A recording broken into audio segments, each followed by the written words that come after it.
Estamos com o quarto e último bloco do programa Despertar da Consciência de hoje.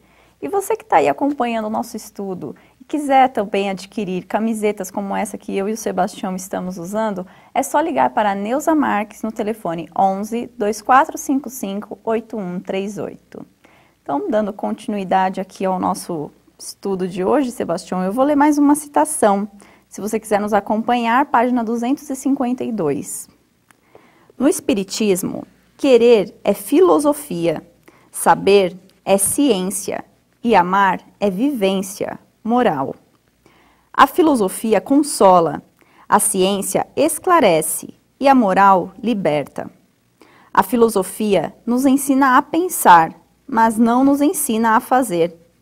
A ciência nos ensina a fazer, mas não nos ensina o comportamento.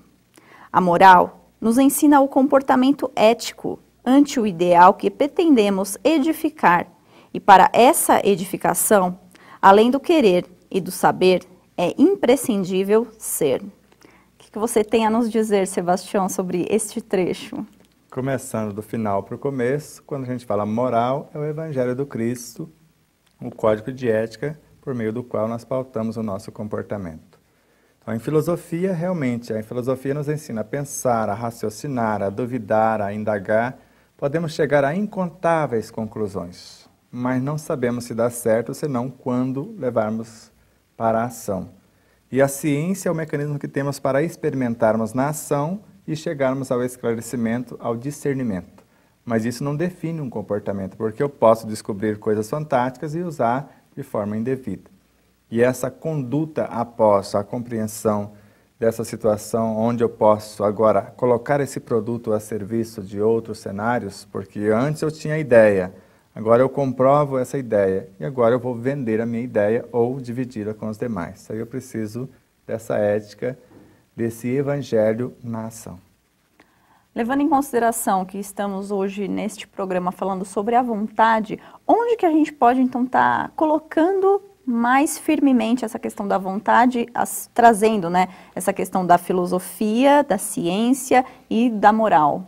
A filosofia vai me possibilitar o estudo da própria vontade, por exemplo. Eu vou ter noções, informações em vários cenários a respeito da própria vontade. A ciência vai me mostrar como que esta vontade funciona na ação. E a moral, o comportamento ético, como eu disciplinar para que ela possa ser um elemento promotor e não perturbador da minha própria situação. Então, a ciência vai me esclarecer, sendo que o estudo vem através da filosofia. Ou seja, a filosofia me informa, a ciência me esclarece e a conduta vai libertar-me mediante a vontade que professo ou desejo que tenho de melhorar ou sublimar aquilo que pretendo. Aqui quando cita-se, né, no Espiritismo, querer é filosofia, saber é ciência e amar é vivência. Como que a gente pode trazer isso de uma maneira mais palpável?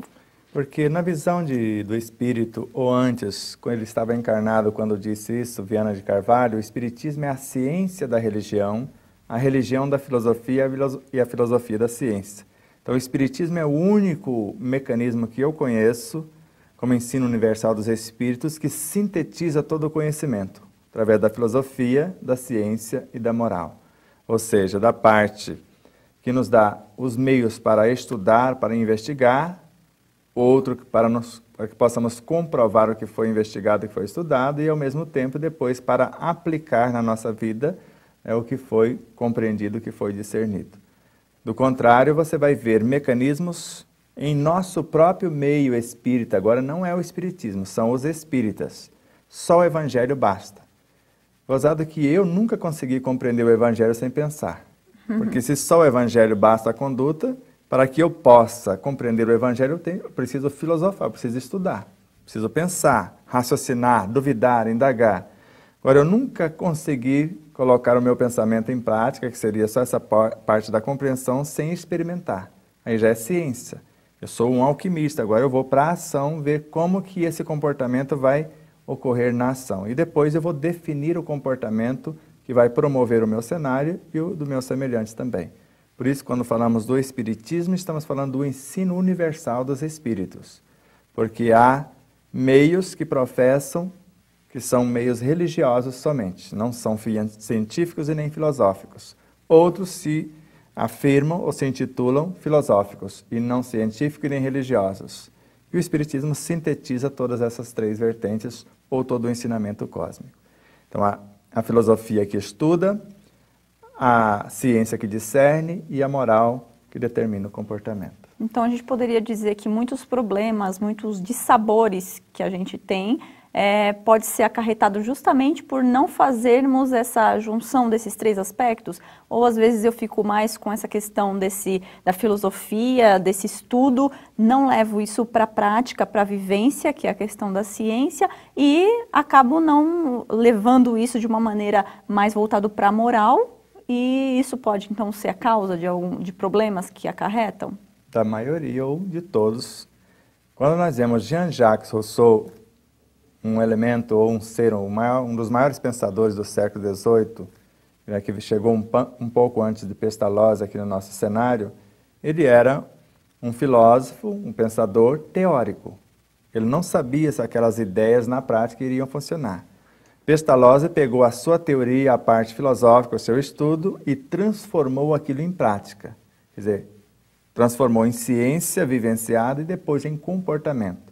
Pestalozzi não apenas transformou a filosofia num método de ensino e recebeu o prêmio do maior educador da humanidade, mas como evangelho vivo na conduta, poderíamos olhar para ele e falar, aqui está o próprio evangelho em pessoa.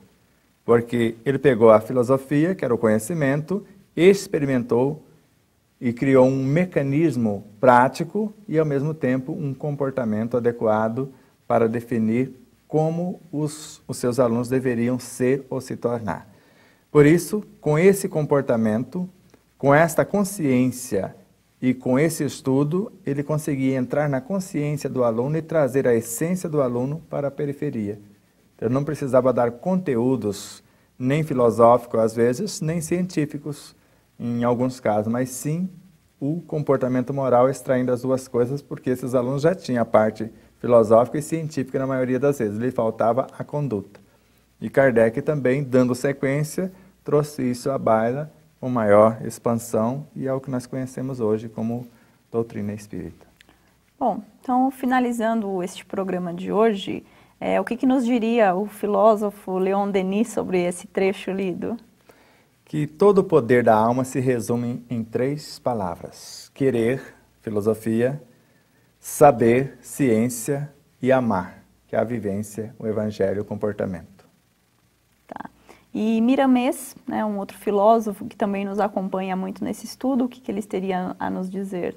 Ser feliz é respeitar a divindade do átomo primitivo até o arcanjo, se tornando um deles na plenitude do amor, que também precisaríamos dessas três vertentes. Eu vou pedir para você aprofundar um pouquinho mais isso para a gente. Temos um tempinho ainda para você poder explanar um pouco mais. Então vamos, Leon Denis. Querer. E eu preciso fazer convergir todas as potências da alma, a vontade que gerencia todas para o mesmo foco, para aquilo que eu quero construir, o que eu almejo governar. Agora, antes, eu preciso saber, porque eu preciso compreender as forças e as leis para fazer isso acontecer. Então, querer não basta, eu preciso saber. Agora, acima de tudo, amar, porque eu vou usar o amor como potência gerenciadora e, ao mesmo tempo, isso na conduta, como combustível, como matéria-prima, porque o amor é, ao mesmo tempo, a força que gera e nutre e a lei que organiza e mantém. E quando nós vemos com Miramês que ser feliz é respeitar a divindade desde o átomo primitivo é a mais simples expressão dessa divindade. E é através desse elemento primordial que nós vamos formar ou construir todas as coisas. E respeitando todas as frequências de vida até o arcanjo que começou por esse átomo, na plenitude do amor. Porque se o amor é a força mais potente e ao mesmo tempo a mais sutil, o amor incondicional são as luzes, através do conhecimento e da aplicação do conhecimento, formando essa síntese que nós chamamos também de amor, o amor incondicional. Ele gera os estados individualizadores ou promotores da própria individualidade, ou que constitui a individualidade.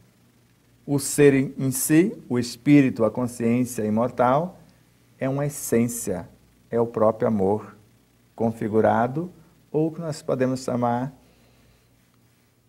de uma forma muito simples que costumamos usar com Jesus.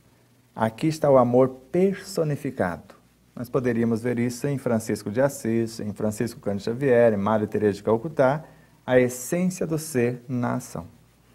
E se eu quero e amo, mas não sei, ainda também me faltam elementos, né? Então... Aí é um amor ingênuo, porque esse amor sem o conhecimento, ele é ingênuo. E o conhecimento sem amor pode ser embrutecido. Por isso eu preciso do conhecimento, do sentimento do amor para formar o coração ou a consciência em si, a síntese. Então são os 3 elementos fundamentais para essa construção, tanto fora, principalmente dentro, né? Exatamente. Então tá, estamos chegando aí ao final de mais um programa, né? Se você gostou desse programa, quiser assisti-lo novamente, quiser compartilhar com outras pessoas, ou também se você quiser acompanhar os programas anteriores, é só você entrar em nosso site, tvmundomaior.com.br. Dúvidas ou sugestões para o nosso programa, mande-nos um e-mail para despertar@tvmundomaior.com.br. Sebastião, agradeço pelo programa de hoje, falando sobre a vontade. Nós aqui agradecemos a TV Mundo Maior, a Fundação Espírita André Luiz, a TVC Canal 13 e as demais afiliadas, a Deus acima de tudo e, em especial, ao telespectador que nos dá a oportunidade do existir. E agradeço também a você que esteve aí conosco acompanhando mais esse estudo e já deixo o convite para que você esteja na próxima semana aqui com a gente. Até lá!